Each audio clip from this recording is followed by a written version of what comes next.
and welcome back to Granny Dorothy Visits. Today's topic is practice liking people. And the first reading from Everyday Positive Thinking, Louise Hay's book. And this quote is from Deepak Chopra. And he said, "The small things you do every day, smiling at a stranger or paying someone a compliment, bring you closer to your spiritual truth, the purity of your soul." And the second and last reading I'm doing today, because it's a little bit long, as usual, from his book, Norman Vincent Peale, The Power of Positive Thinking. So it starts here. Essentially, getting people to like you is merely the other side of liking them. One of the most popular men who lived in the United States within the lifetime of most of us was the late Will Rogers. One of the most characteristic statements he ever made was, "I never met a man I didn't like." That may have been a slight exaggeration, but I am sure Will Rogers did not regard it as such. That is the way he felt about people, and as a result, people opened up to him like flowers to the sun. Sometimes the weak objection is offered that it is difficult to like some people. Granted, some people are by nature more likable than others. Nevertheless, a serious attempt to know any individual will reveal qualities within him that are admirable, even lovable. A man had the problem of conquering feelings of irritation towards persons with whom he was associated. For some people, he had a very profound dislike.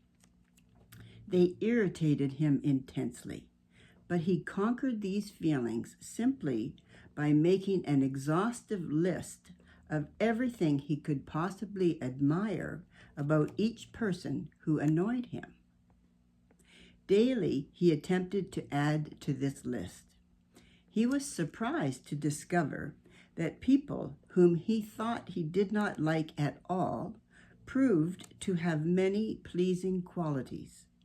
In fact, he was at a loss to understand how he ever disliked them after becoming conscious of their attractive qualities. Of course, while he was making these discoveries about them, they in turn were finding new and likable qualities in him. If you have gone through life up to this point without having established satisfactory human relationships, do not assume that you cannot change. But it will be necessary to take very definite steps towards solving the problem. You can change and become a popular person, well-liked and esteemed, if you are willing to make the effort. May I remind you, as I remind myself, that one of the greatest tragedies of the average person is the tendency to spend our whole lives perfecting our faults. We develop a fault and we nurse it and cultivate it and never change it. Like a needle caught in the groove of a defective record on a Victrola, it plays the same old tune over and over again. You must lift the needle out of the groove. Then you will have disharmony no longer, but harmony. Don't spend more of your life perfecting faults in human relations. Spend the rest of your life perfecting your great capacities for friendliness. For personal relations are vitally important to successful living. Still, another important factor in getting people to like you is to practice building up the ego of other persons. The ego being the essence of our personalities, is sacred to us. There is in every person a normal desire for a feeling of self-importance. If I deflate your ego, and therefore your self-importance, though you may laugh it off, I have deeply wounded you. In fact, I have shown disrespect for you. And while you may exercise charity toward me, even so, unless you are finely developed spiritually, you are not going to like me very well. On the other hand, if I elevate your self-respect and contribute to your feeling of personal worth, I am showing high esteem for your ego. I have helped you to be your best self, and therefore you appreciate what I have done. You are grateful to me. You like me for it. The deflation of another person's ego may be mildly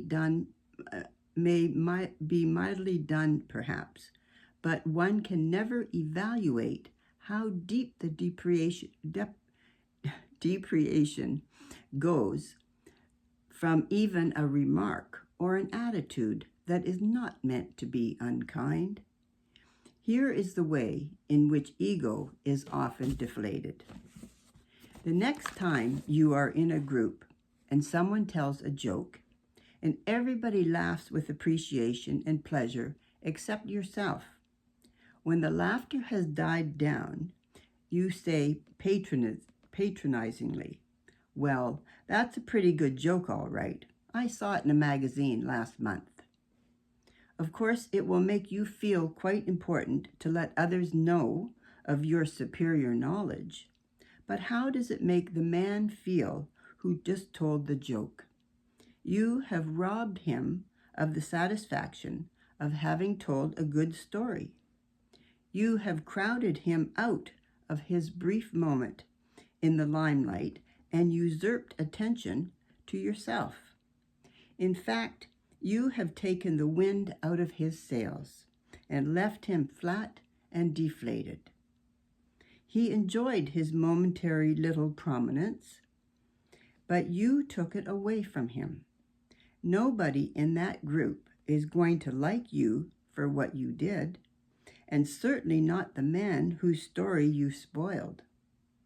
Whether you like the joke or not, let the storyteller and the others enjoy it. Remember, he may be a little bit embarrassed and shy. It would have done him good to have received a response. Don't deflate people. Build them up, and they will love you for it. While writing this chapter, I enjoyed a visit with an old and dear friend, Dr. John W. Hoffman, one-time president of Ohio Wesleyan University. As I sat with him in Pasadena, I realized once again how much this great personality has always meant to me. Many years ago, on the night before my graduation from college, we had a banquet at our fraternity house at which he was present and made a talk. After dinner, he asked me to walk with him to the president's house. It was a beautiful moonlit night in June. All the way up the hill, he talked to me about life and its opportunities and told me what thrills awaited me as I entered the outside world. As we stood in front of his house, he put his hand on my shoulder and said, "Norman, I have always liked you. I believe in you. You have great possibilities. I shall always be proud of you. You have got it. You have got it in you." Of course, he overestimated me, but that is infinitely better than to depreciate a person. It being June and the night before graduation and excitement being in my heart, my sentiments were pretty close to the surface, and I said good night to him, though a mist of tears, which I tried to conceal. It had been many years since then, but I never forgot what he said, nor how he said it on that June night a long time ago. I have loved him all across the years. I discovered that he made similar statements to many other boys and girls long since become men and women, and they too love him because he respected their personalities and was constantly building them up. Through the years, he would write to me and to others, congratulating us on some little thing that we had done, and a world of approval from him meant much. Little wonder this honored guide of youth has the affection and devotion of thousands of people whose lives he touched. Whomever you help to build up and become a better, stronger, finer person will give you his undying devotion. Build up as many people as you can. Do it unselfishly. Do it because you like them and because you see possibilities in them. Do this and you will never lack for friends. You will always be well thought of. Build people up and love them genuinely. Do them good, and their esteem and affection will flow back toward you. The basic principles of getting people to like you need no prolonged and labored emphasis, for they are very simple and easily illustrated, their own truth. However, I list 10 practical rules for getting the esteem of others. The soundlessness of these principles has been demonstrated innumerable times.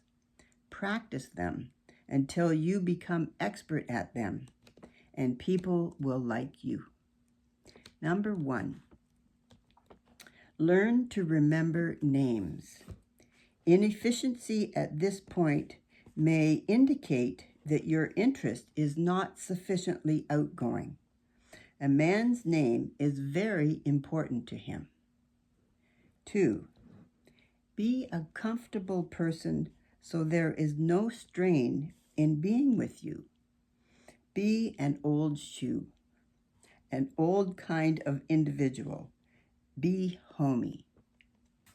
3, acquire the quality of relaxed easygoingness so that things do not ruffle you. 4, don't be egotistical. Guard against giving the impression that you know it all.